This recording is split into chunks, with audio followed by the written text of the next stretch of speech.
La ciudad sin nombre, Howard Phillips Lovecraft. Al acercarme a la ciudad sin nombre, me di cuenta de que estaba maldita.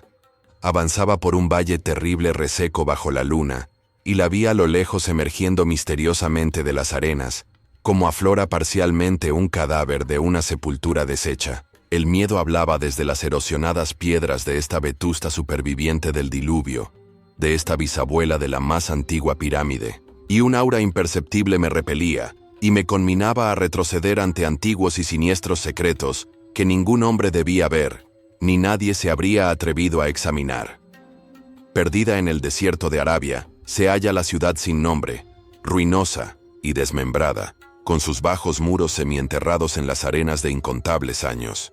Así debía de encontrarse ya, antes de que pusieran las primeras piedras de Memphis, y cuando aún no se habían cosido los ladrillos de Babilonia.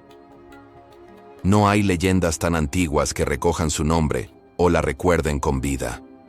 Pero se habla de ella, temerosamente alrededor de las fogatas, y las abuelas cuchichean sobre ella también en las tiendas de los jeques, de forma que todas las tribus la evitan sin saber muy bien la razón. Esta fue la ciudad con la que el poeta loco Abdul al-Hazred soñó la noche antes de cantar su dístico inexplicable, que no está muerto lo que yace eternamente, y con el paso de los ebos, aún la muerte puede morir. Yo debía haber sabido que los árabes tenían sus motivos para evitar la ciudad sin nombre, la ciudad de la que se habla en extraños relatos, pero que no ha visto ningún hombre vivo. Sin embargo, desafiándolos, penetré en el desierto inexplorado con mi camello. Solo yo la he visto, y por eso no existe en el mundo otro rostro que ostente las espantosas arrugas que el miedo ha marcado en el mío, ni se estremezca de forma tan horrible cuando el viento de la noche hace retemblar las ventanas. Cuando la descubrí, en la espantosa quietud del sueño interminable, me miró estremecida por los rayos de una luna fría en medio del calor del desierto. Y al devolverle yo su mirada, olvidé el júbilo de haberla descubierto, y me detuve con mi camello a esperar que amaneciera. 4 horas esperé, hasta que el oriente se volvió gris, se apagaron las estrellas, y el gris se convirtió en una claridad rosácea orlada de oro. Oí un gemido, y vi que se agitaba una tormenta de arena entre las piedras antiguas, aunque el cielo estaba claro, y las vastas extensiones del desierto permanecían en silencio. Y de repente, por el borde lejano del desierto, surgió el canto resplandeciente del sol, a través de una minúscula tormenta de arena pasajera. Y en mi estado febril, imaginé que de alguna remota profundidad brotaba un estrépito de música metálica saludando al disco de fuego, como Memnón lo saluda desde las orillas del Nilo. Y me resonaban los oídos, y me bullía la imaginación, mientras conducía mi camello lentamente por la arena hasta aquel lugar innominado, lugar que, de todos los hombres vivientes, únicamente yo he llegado a ver, y vagué entre los cimientos de las casas y de los edificios, sin encontrar relieves ni inscripciones que hablasen de los hombres, si es que fueron hombres, que habían construido esta ciudad y la habían habitado hacía tantísimo tiempo. La antigüedad del lugar era malsana, por lo que deseé fervientemente descubrir algún signo o clave que probara que había sido hecha efectivamente por los hombres. Había ciertas dimensiones y proporciones en las ruinas que me producían desasosiego. Llevaba conmigo numerosas herramientas y cavé mucho entre los muros de los olvidados edificios. Pero mis progresos eran lentos y nada de importancia aparecía. Cuando la noche y la luna volvieron otra vez, el viento frío me trajo un nuevo temor, de forma que no me atreví a quedarme en la ciudad.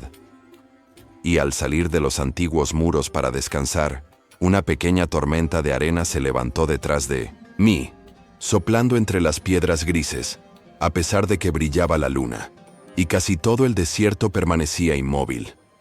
Al amanecer desperté de una cabalgata de horribles pesadillas, y me resonó en los oídos como un tañido metálico. Vi asomar el sol rojizo entre las últimas ráfagas de una pequeña tormenta de arena que flotaba sobre la ciudad sin nombre, haciendo más patente la quietud del paisaje.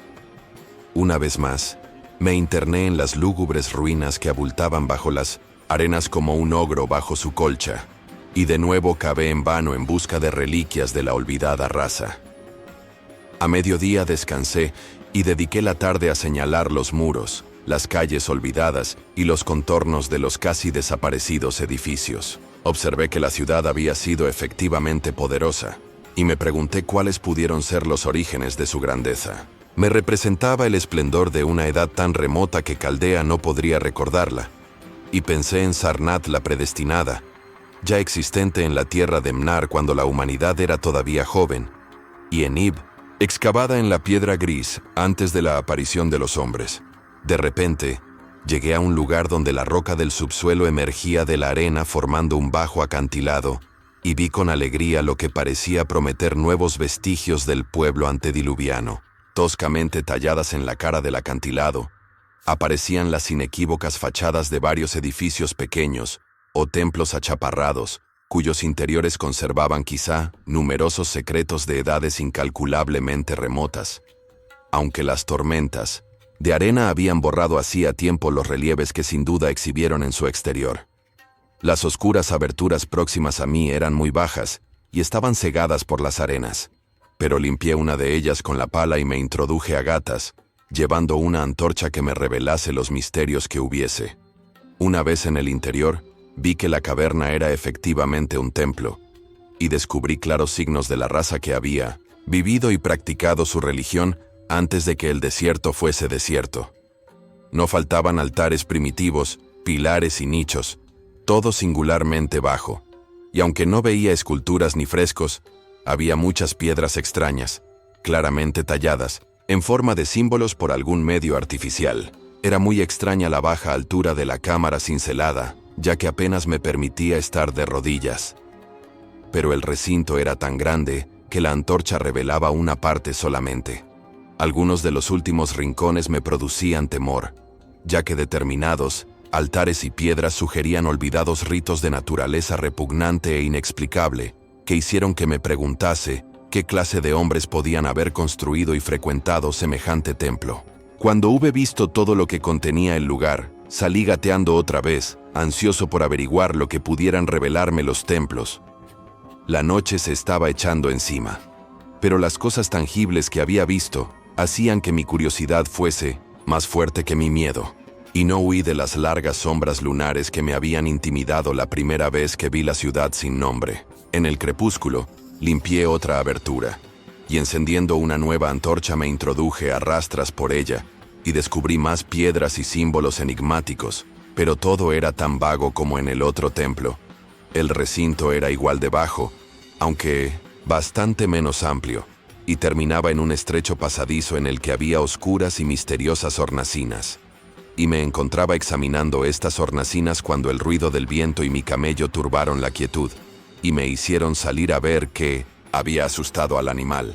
La luna brillaba intensamente sobre las primitivas ruinas, iluminando una densa nube de arena que parecía producida por un viento fuerte, aunque decreciente, que soplaba desde algún lugar del acantilado que tenía ante mí. Sabía que era este viento frío y arenoso lo que había inquietado al camello, y estaba a punto de llevarlo a un lugar más protegido, cuando alcé los ojos por casualidad y vi que no soplaba viento alguno en lo alto del acantilado. Esto me dejó asombrado, y me produjo temor otra vez, pero inmediatamente recordé los vientos locales y súbitos que había observado anteriormente durante el amanecer y el crepúsculo, y pensé que era cosa normal. Supuse que provenía de alguna grieta de la roca que comunicaba con alguna cueva, y me puse a observar el remolino de arena a fin de localizar su origen. No tardé en descubrir que salía de un orificio negro de un templo bastante más al sur de donde yo estaba, casi fuera de mi vista. Eché a andar contra la nube sofocante de arena, en dirección a dicho templo, y al acercarme descubrí que era más grande que los demás, y que su entrada estaba bastante menos obstruida de arena dura. Habría entrado, de no ser por la terrible fuerza de aquel viento frío que casi apagaba mi antorcha. Brotaba furioso por la oscura puerta suspirando misteriosamente mientras agitaba la arena y la esparcía por entre las espectrales ruinas. Poco después empezó a amainar, y la arena se fue aquietando poco a poco, hasta que finalmente todo quedó inmóvil otra vez. pero una presencia parecía acechar entre las piedras fantasmales de la ciudad, y cuando alcé los ojos hacia la luna, me pareció que temblaba como si se reflejara en la superficie de unas aguas trémulas. Me sentía más asustado de lo que podía explicarme, aunque no lo bastante como para reprimir mi sed de prodigios. Así que tan pronto como el viento se calmó, crucé el umbral y me introduje en el oscuro recinto de donde había brotado el viento. Este templo, como había imaginado, desde el exterior, era el más grande de cuantos había visitado hasta el momento. Probablemente era una caverna natural, ya que lo recorrían vientos que procedían de alguna región interior. Aquí podía estar completamente de pie, pero vi que las piedras y los altares eran tan bajos como los de los otros templos.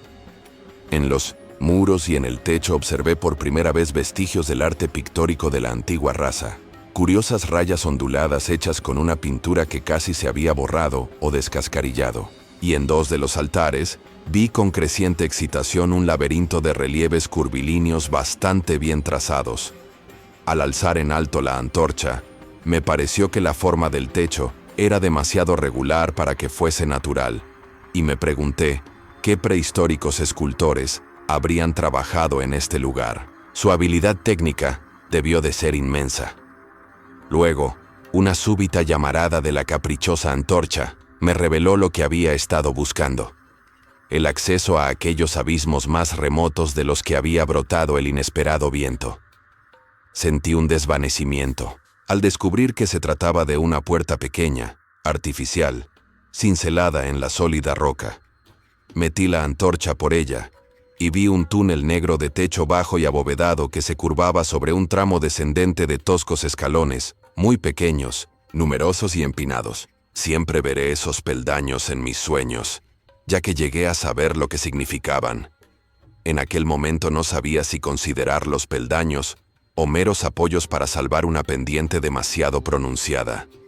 La cabeza me daba vueltas, agobiada por locos pensamientos, y parecieron llegarme flotando las palabras y advertencias de los profetas árabes, a través del desierto, desde las tierras que los hombres conocen a la ciudad sin nombre, que no se atreven a conocer.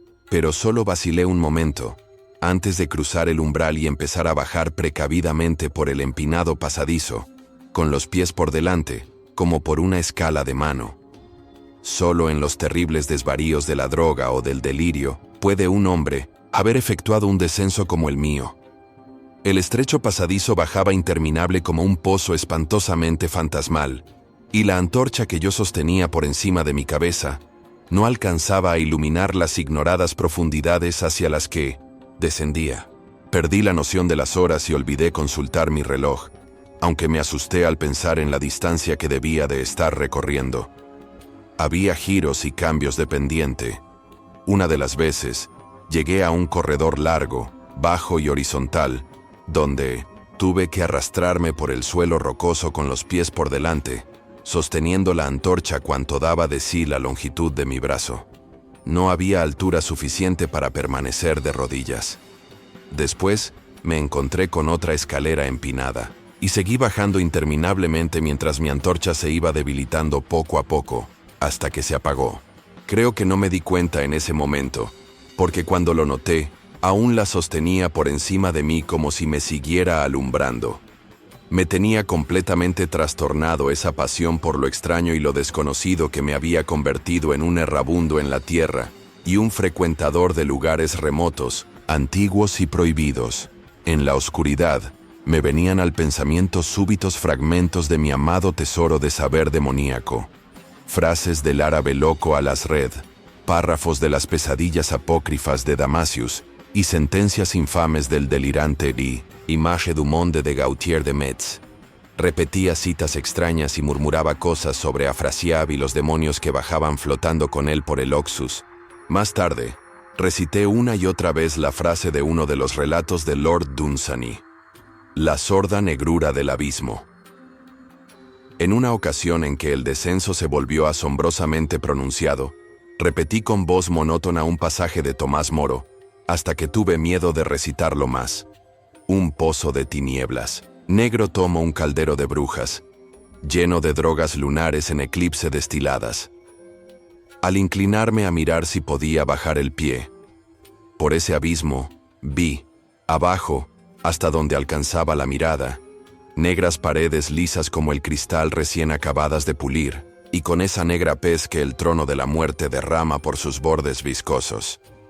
El tiempo había dejado de existir por completo, cuando mis pies tocaron nuevamente un suelo horizontal, y llegué a un recinto algo más alto que los dos templos anteriores que, ahora, estaban a una distancia incalculable por encima de mí. No podía ponerme de pie, pero podía enderezarme arrodillado, y en la oscuridad me arrastré y gateé de un lado para otro al azar. No tardé en darme cuenta de que me encontraba en un estrecho pasadizo, en cuyas paredes se alineaban numerosos estuches de madera con el frente de cristal.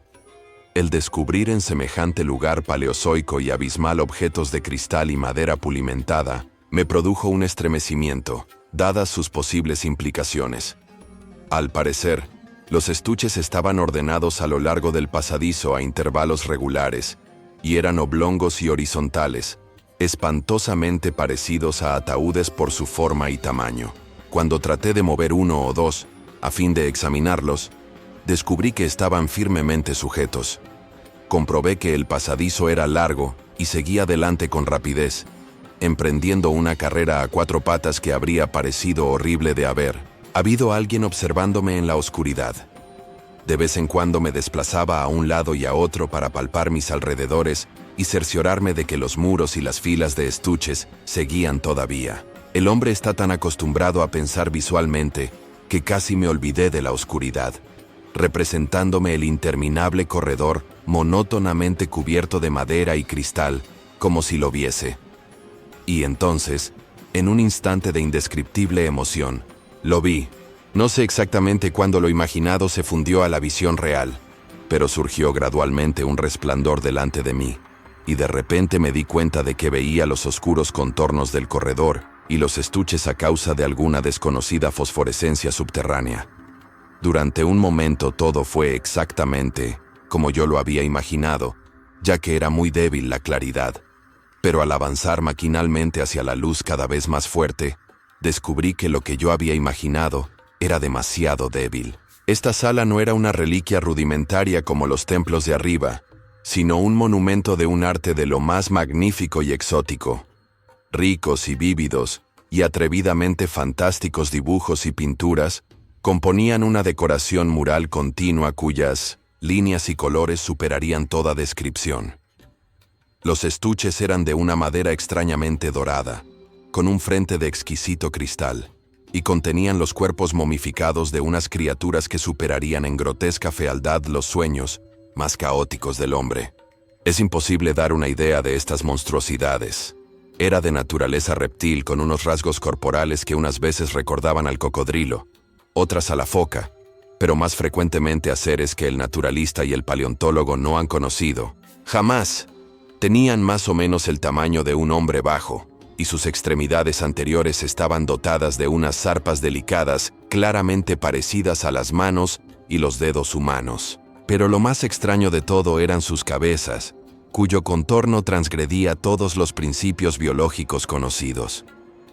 No hay nada a lo que aquellas criaturas se pueda comparar con propiedad.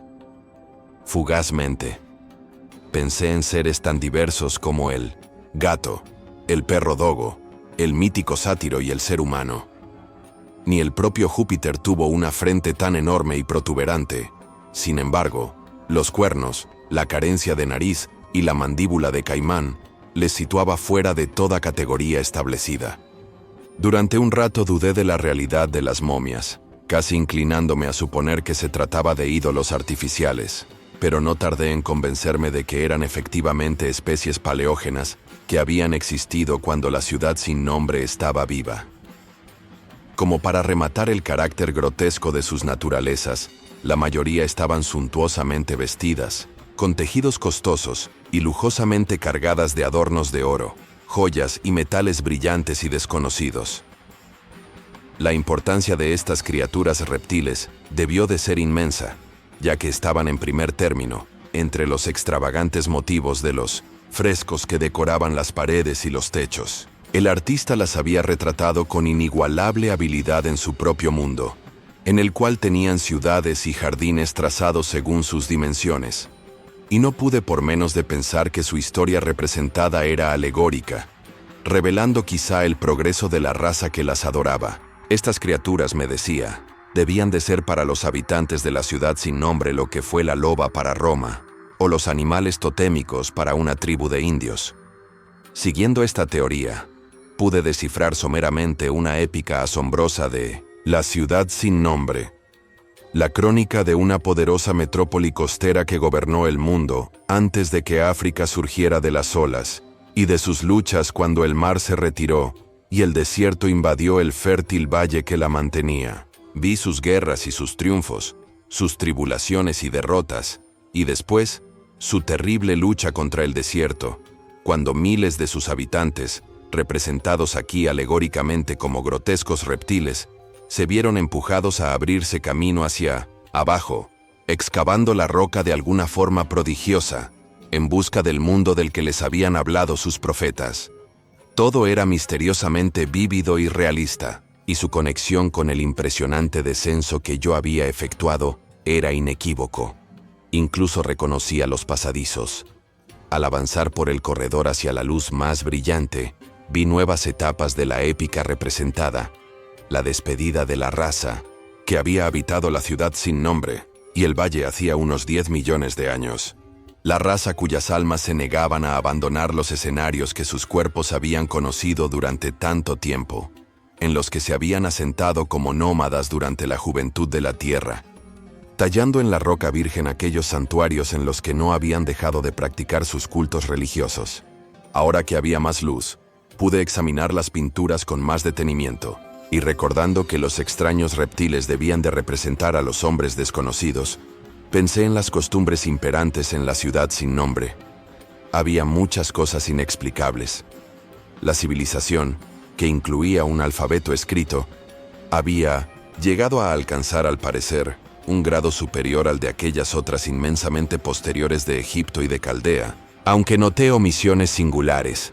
Por ejemplo, no pude descubrir ninguna representación de la muerte o de las costumbres funerarias, salvo en las escenas de guerra, de violencia o de plagas. Así que me preguntaba por qué esta reserva respecto de la muerte natural. Era como si hubiesen abrigado un ideal de inmortalidad como una ilusión esperanzadora. Más cerca del final del pasadizo, había pintadas escenas de máximo exotismo y extravagancia. Vistas de la ciudad sin nombre que ahora contrastaban por su despoblación y su creciente ruina, y de un extraño y nuevo reino paradisíaco hacia el que la raza se había abierto camino con sus cinceles a través de la roca. En estas perspectivas, la ciudad y el valle desierto aparecían siempre a la luz de la luna, con un halo dorado flotando sobre los muros derruidos y medio revelando la espléndida perfección de los tiempos anteriores, espectralmente insinuada por el artista. Las escenas paradisíacas eran casi demasiado extravagantes para que resultaran creíbles, retratando un mundo oculto de luz eterna, lleno de ciudades gloriosas y de montes y valles etéreos. Al final, me pareció ver signos de un anticlímax artístico. Las pinturas se volvieron menos hábiles y mucho más extrañas, incluso, que las más disparatadas de las primeras. Parecían reflejar una lenta decadencia de la antigua estirpe, a la vez que una creciente ferocidad hacia el mundo exterior, del que les había arrojado el desierto. Las formas de las gentes, siempre simbolizadas por los reptiles sagrados, parecían ir consumiéndose gradualmente, aunque su espíritu, al que mostraban flotando por encima de las ruinas bañadas por la luna, aumentaba en proporción. Unos sacerdotes flacos, representados como reptiles con atuendos ornamentales, maldecían el aire de la superficie y a cuantos seres lo respiraban, y en una terrible escena final, se veía a un hombre de aspecto primitivo, quizá un pionero de la antigua Irem, la ciudad de los pilares, en el momento de ser despedazado por los miembros de la raza anterior. Recuerdo el temor que la ciudad sin nombre inspiraba a los árabes, y me alegré de que más allá de este lugar, los muros grises y el techo estuviesen desnudos de pinturas. Mientras contemplaba el cortejo de la historia mural, me fui acercando, al final del recinto de techo bajo, hasta que descubrí una entrada de la cual subía la luminosa fosforescencia. Me arrastré hasta ella y dejé escapar un alarido de infinito asombro ante lo que había al otro lado. Pues en vez de descubrir nuevas cámaras más iluminadas, me asomé a un ilimitado vacío de uniforme resplandor, como supongo que se vería desde la cumbre del monte Everest, al contemplar un mar de bruma iluminada por el sol. Detrás de mí había un pasadizo tan angosto que no podía ponerme de pie. Delante, tenía un infinito de subterránea refulgencia. Del pasadizo al abismo, descendía un pronunciado tramo de escaleras, de peldaños pequeños y numerosos, como los de los oscuros pasadizos que había recorrido. Aunque unos pies más abajo, los ocultaban los vapores luminosos. Abatida contra el muro de la izquierda, había abierta una pesada puerta de bronce, increíblemente gruesa y decorada con fantásticos bajorrelieves, capaz de aislar todo el mundo interior de luz, si se cerraba, respecto de las bóvedas y pasadizos de roca. Miré los peldaños, y de momento, me dio miedo descender por ellos. Tiré de la puerta de bronce, pero no pude moverla. Luego me tumbé boca abajo en el suelo de losas, con la mente inflamada en prodigiosas reflexiones que ni siquiera el mortal agotamiento podía disipar. Mientras estaba tendido, con los ojos cerrados y pensando libremente, me volvieron a la conciencia muchos detalles que había observado de pasada en los frescos con un significado nuevo y terrible. Escenas que representaban la ciudad sin nombre en su esplendor, la vegetación del valle que la rodeaba, y las tierras distantes con las que sus mercaderes comerciaban. La alegoría de las criaturas reptantes me desconcertaba por su universal distinción, y me asombraba que se conservase con tanta insistencia en una historia de tal importancia. En los frescos se representaba la ciudad sin nombre guardando la debida proporción con los reptiles. Me preguntaba cuáles serían sus proporciones reales y su magnificencia, y medité un momento sobre determinadas peculiaridades que había notado en las ruinas. Me parecía extraña la escasa altura de los templos primordiales y del corredor del subsuelo, tallado indudablemente por deferencia a las deidades reptiles que ellos adoraban, aunque, evidentemente, obligaban a los adoradores a reptar. Quizá, los mismos ritos comportaban esta imitación de las criaturas adoradas. Sin embargo, ninguna teoría religiosa podía explicar por qué los pasadizos horizontales que se intercalaban en ese espantoso descenso eran tan bajos como los templos, o más, puesto que no era posible permanecer siquiera de rodillas. Al pensar en las criaturas reptiles, cuyos espantosos cuerpos momificados tenía tan cerca de mí, sentí un nuevo sobresalto de terror. Las asociaciones de la mente son muy extrañas, y me encogí ante la idea de que, salvo el pobre hombre primitivo, despedazado de la última pintura, la mía era la única forma humana, en medio de las numerosas reliquias y símbolos de vida primordial. Pero en mi extraña y errabunda existencia, el asombro siempre se imponía a mis temores, pues el abismo luminoso y lo que podía contener planteaban un problema valiosísimo para el más grande explorador. No me cabía duda de que al pie de aquella escalera de peldaños singularmente pequeños, había un mundo extraño y misterioso, y esperaba encontrar allí los recuerdos humanos que las pinturas del corredor no me habían podido ofrecer. Los frescos representaban ciudades y valles increíbles de esta región inferior, y mi imaginación se demoraba en las ricas ruinas que me esperaban. Mis temores, efectivamente, se relacionaban más con el pasado que con el futuro.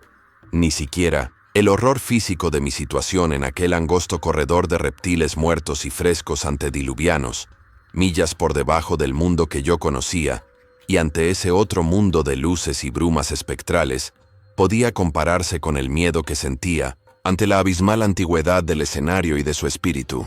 Una antigüedad tan inmensa que empequeñecía todo cálculo parecía mirar de soslayo desde las rocas primordiales y los templos tallados de la ciudad sin nombre, mientras que los últimos mapas asombrosos de los frescos mostraban océanos y continentes que el hombre ha olvidado, cuyos contornos eran vagamente familiares.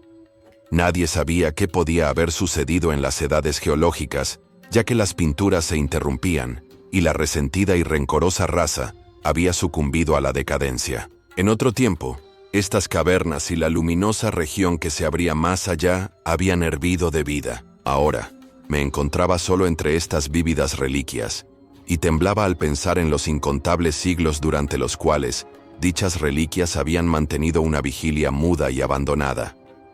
De pronto, me invadió nuevamente aquel agudo terror, que de cuando en cuando me asaltaba desde que había visto el terrible valle y la ciudad sin nombre bajo la fría luna.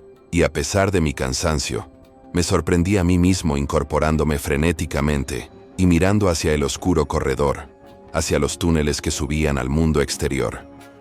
Me dominó el mismo sentimiento que me había hecho abandonar la ciudad sin nombre por la noche, y que era tan inexplicable como acuciante.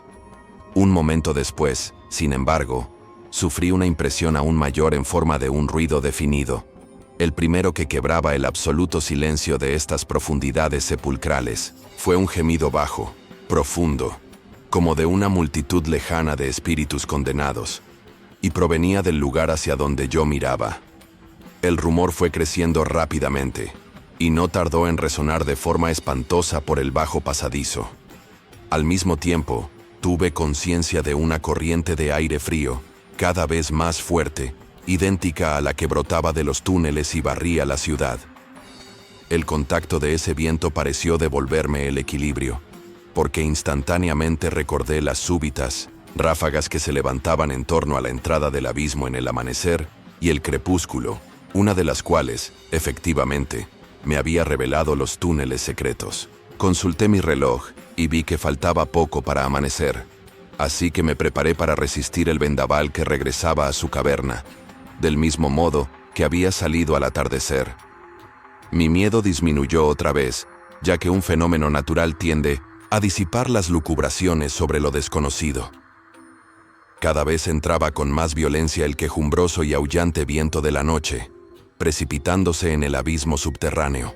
Me dejé caer de nuevo boca abajo y me agarré vanamente al suelo, temiendo que me arrastrara por la puerta y me precipitara en el abismo fosforescente. No me había esperado una furia semejante, y al darme cuenta de que, en efecto, me iba deslizando por el suelo hacia el abismo, me asaltaron 1000 nuevos terrores imaginarios. La malignidad de aquella corriente despertó en mí increíbles figuraciones. Una vez más me comparé, con un estremecimiento, a la única imagen humana del espantoso corredor, al hombre despedazado por la desconocida raza. Porque los zarpazos demoníacos de los torbellinos parecían contener una furia vindicativa, tanto más fuerte cuanto que me sentía casi impotente. Cerca del final, creo que grité frenéticamente, casi enloquecido. Si fue así, mis gritos se perdieron en aquella Babel infernal de espíritus aulladores. Traté de retroceder arrastrándome contra el torrente invisible y homicida, pero no podía afianzarme siquiera, y seguía siendo arrastrado lenta e inexorablemente hacia el mundo desconocido. Por último, se me debió de trastornar la razón, y empecé a balbucear, una y otra vez, aquel inexplicable dístico del árabe loco Abdul al-Hazred, que soñó con la ciudad sin nombre, que no está muerto lo que yace eternamente, y con el paso de los ebos, aún la muerte puede morir. Solo los ceñudos y severos dioses del desierto saben lo que ocurrió en realidad. Qué forcejeos y luchas sostuve en la oscuridad, o qué Abadón me guió de nuevo a la vida, donde siempre habré de recordar y estremecerme cuando sopla el viento de la noche, hasta que el olvido o algo peor me reclame. Fue monstruoso, inmenso, antinatural, muy lejos de cuanto el hombre pueda concebir, salvo en las primeras horas silenciosas y detestables de la madrugada, cuando uno no puede dormir. He dicho que la furia del viento era infernal, caco-demoníaca, y que sus voces eran espantosas a causa de una perversidad reprimida durante eternidades de desolación. Luego estas voces, aunque delante de mí seguían siendo caóticas, imaginó mi cerebro enfebrecido que adoptaban forma articulada detrás. Y allá en la tumba de unas antigüedades muertas hacía innumerables ebos, leguas debajo del mundo diurno, de los hombres, oí horribles maldiciones y gruñidos de demonios de extrañas lenguas. Al volverme, vi recortarse contra el éter luminoso del abismo lo que no podía verse en la oscuridad del corredor. Una horda pesadillesca de seres que se precipitaban, de demonios semitransparentes distorsionados por el odio, grotescamente ataviados, y pertenecientes a una raza que nadie habría podido confundir, la de las criaturas reptiles de la ciudad sin nombre.